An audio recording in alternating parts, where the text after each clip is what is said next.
Price the lord. ಈ ದಿನದ ದೇವರ ವಾಕ್ಯ ಪೇತ್ರನು ಬರೆದ ಮೊದಲನೇ ಪತ್ರಿಕೆ 2ನೇ ಅಧ್ಯಾಯ 16ನೇ ವಾಕ್ಯ.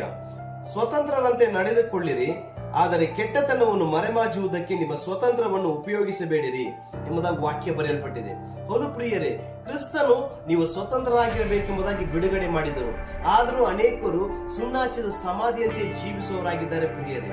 ಒಳಗೆ ನೋಡಿದರೆ ಸುಳುಕೊಳ್ಳುವವರಾಗಿ, ಯಾಮಾರಿಸುವವರಾಗಿ, ವಂಚನೆ ಮಾಡುವವರಾಗಿ, ದ್ವೇಷಿಸುವವರಾಗಿ, ಎಲ್ಲಾ ವಿಧವಾದ ಸಕಲ ವಿಧವಾದ ಪಾಪದಿಂದ ತುಂಬಲ್ಪಟ್ಟವರಾಗಿದ್ದಾರೆ. ಆದರೆ ಹೊರಗೆ ನೋಡಿದರೆ ಬಿಳಿ ವಸ್ತ್ರವನ್ನು ಧರಿಸಿ ಕ್ರಿಸ್ತನನ್ನು ಹಿಂಬಾಲಿಸುವವರಂತೆ ಮನುಷ್ಯರ ಮುಂದೆ ನೀತಿವಂತರಾಗಿ ಬಾಳುವವರಾಗಿದ್ದಾರೆ.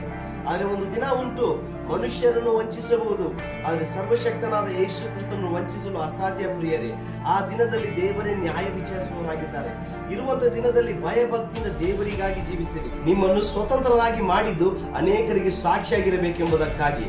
ಆದರೆ ಅನೇಕರ ಮುಂದೆ ದೇವರ ನಾಮವನ್ನು